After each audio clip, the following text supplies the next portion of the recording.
So I'm Jordan Shafer with CompassionWorks, and I'm here with Peter Dziuban. Yes. That it? That's good. And he's a teacher in non-duality, wrote the book, Consciousness is All. When did you write the book, Peter? It was written over a period about 5 years, actually. It was published in early 2007.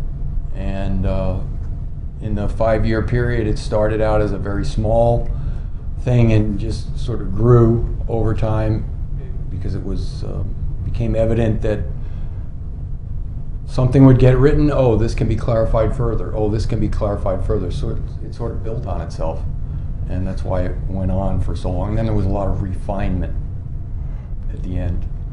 So it takes a while to write a book and to actually... Yeah, in this case, what was very much a part of it was a feeling, a sense of having it be as clear as possible. Clarity, to me in non-duality, clarity is king. Clarity is everything. And because of that, there was this constant feeling, okay, this is being said in the book. Can it be said any more clearly still? More simply. And it seems like there always is a way to say it more simply, more clearly. Okay. So. And then Peter's here in Plano, Texas for a weekend retreat. So thanks for coming here. Mm-hmm. And my pleasure. Thanks for having me too. And we've had a couple meetings. So yes. One thing you talk about is how the me, or who I think I am, or you don't use that words, but it's trying to become conscious. And you can turn that around to where really it's consciousness, not trying to be, or letting go of the me. How do you explain that? Yeah, that's pretty close. Okay.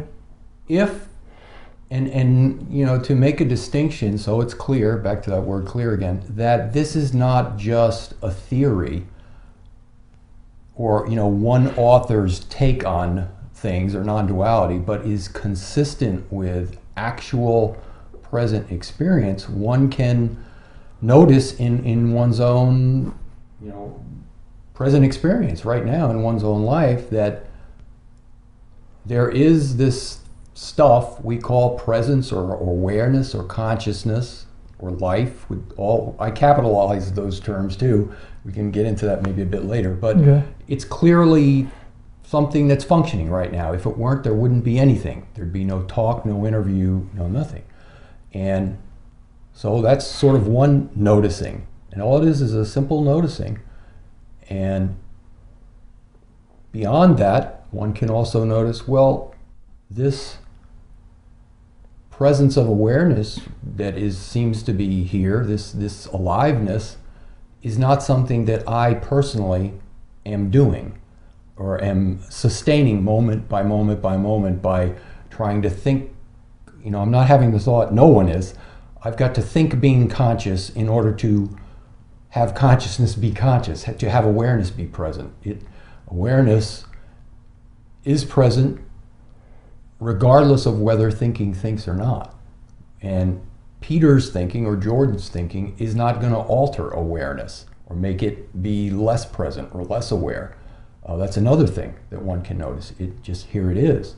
And so if this is the way, so to speak, life is naturally, normally, effortlessly, because we can notice that it doesn't take any effort right now for awareness to be aware. This is just what seems to be going on. Well, then that seems to be most consistent, with why try to pretend otherwise that there is a me who also is being this consciousness or this awareness, because that's not the case. So, it's kind of like an admission, almost, an agreement, an acknowledgement. Yeah, there's awareness here, but it's not personal. It's not something I personally have any effect on. Or it appears as if I have effect on Peter's thoughts, but the thoughts are not, thinking is not awareness, which is a big point in non-duality. Okay, so I can't teach this thing that I think I am to become more aware. Exactly.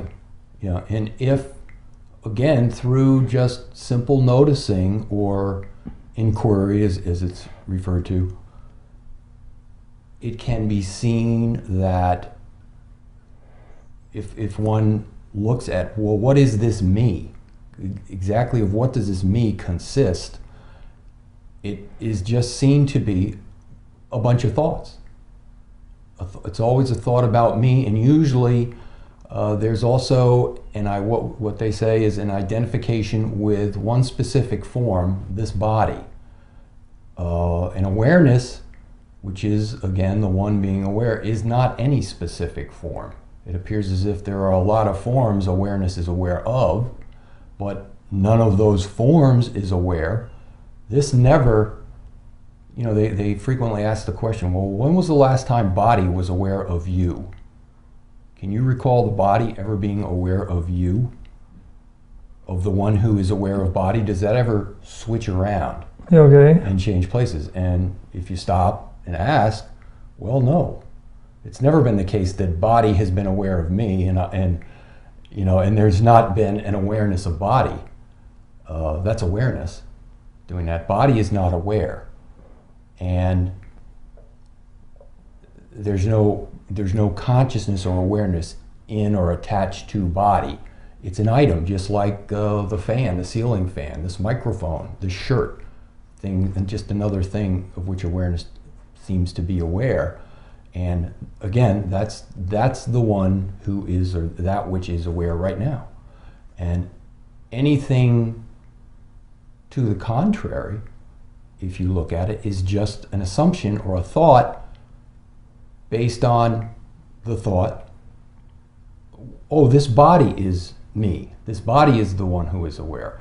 And that's another awareness over there. But it really isn't. That's another thing over there, another item. So it sounds like there's two things going on. One is the noticing, and then what's doing the noticing? In other words, I can be as a person and notice the yes, that's right. Well, pictures. That's right. It seems as if there are lots of types of noticing. For example, it's possible to notice a color blue or turquoise, and okay, so you notice that as a person, right? Yeah, and if that is examined closely, well, what exactly is that? Well, that's a visual sensation, and that is something that has a form. Basically, the color blue, what we call a color blue, is a form, really, and it could be said on the same basis that there appears to be a certain shape to this color, but the shape really comes from the color itself, the extent to which there's this color here and it changes to another color there. And so we'll say, well, this particular thing has ended, and now here's a new thing, because it's basically two differences in color. But then one can ask, well, what is it that is aware of that color? And if you say, well, the color is just a visual sensation, okay, what is it that seems to be aware of the visual sensation too? And you can do that with any of the five senses of the visual, the auditory. There are sounds of a voice. And then it's as if there's an awareness of, like a noticing of the sound of the voice, which is not that sound itself. Mm-hmm. And the sound never notices awareness. It never turns around. The sound, it's what we call the sound anyway, it never is itself aware. It's something that appears to arise to awareness. And the same thing for a tactile sense of touch, or a smell, or a taste. They're all things that are noticed, and they're tied to the senses. To take it a step further, one can ask, okay, Well, just as this shirt as a visual sensation appears to have a form, and a sound, while it's not a visual item, obviously, it has its own type of identifiable or noticeable form, because the sound of a voice has a different form than, or if a cell phone were to suddenly ring. Those are three different auditory forms, really, and they're all very easily distinguishable. That's how we function throughout the day. If every time I heard that I thought it was my phone ringing, I'd be in trouble, and vice versa if I ignored the phone because I wasn't hearing. So they're noticeable. It's the same with the tactile sense. If someone were to do that, as opposed to, let's say, those are two different, in terms of the feeling, those are two different forms. Again, all of which is noticeable. Now, let's come back to awareness. Right, so that noticing was the person noticing the different sounds or feelings. Yes, and noticing a distinction between all of them. First, there's a distinction, let's say, between the visual and the auditory. That's one kind of a noticing, and then there's other noticings between, let's say, different types of visual sensations, as a blue as compared to a tan color, and different kind of auditory noticings within the classification that we call auditory, like a hand clap or a sound of a voice. Okay. And so there are these myriad forms, and now we say that there is this sort of hard to define and pin down thing called awareness, or some kind of a noticing that is going on of all of that, but which is not that. And that's where it gets... That's clear, though. ...to the mind, to the thinking mind, which always deals in form and concepts. It right now is going, well, yeah, it has to be admitted that there is something that seems to notice all of those things, but which is not those things. But now I want to notice what it is that's noticing. Trying to get a handle. And the handle is to notice that which seems to be noticing itself cannot be noticed. Does that make sense? That which seems to be noticed cannot be noticing. That which seems to be doing the noticing itself cannot be noticed. Sometimes you'll hear an example, an analogy of a camera lens.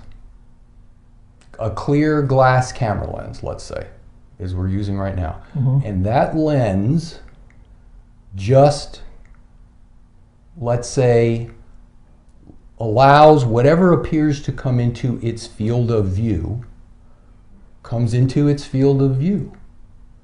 And the lens never, similar to awareness, and to make a distinction between what we're calling awareness and thinking, the lens never has judgments or thoughts about what's coming into its field of view.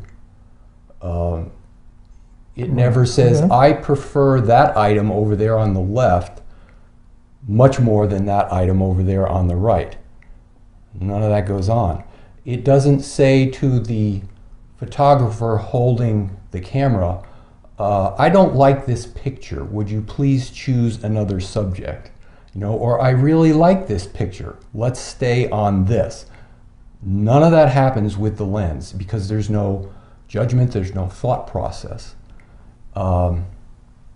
Again, just whatever appears to come into the field of view comes in, and then eventually it might go out of the field of view. The lens has no attachment to what's going on. Okay. And also, the only thing that the lens cannot see is itself.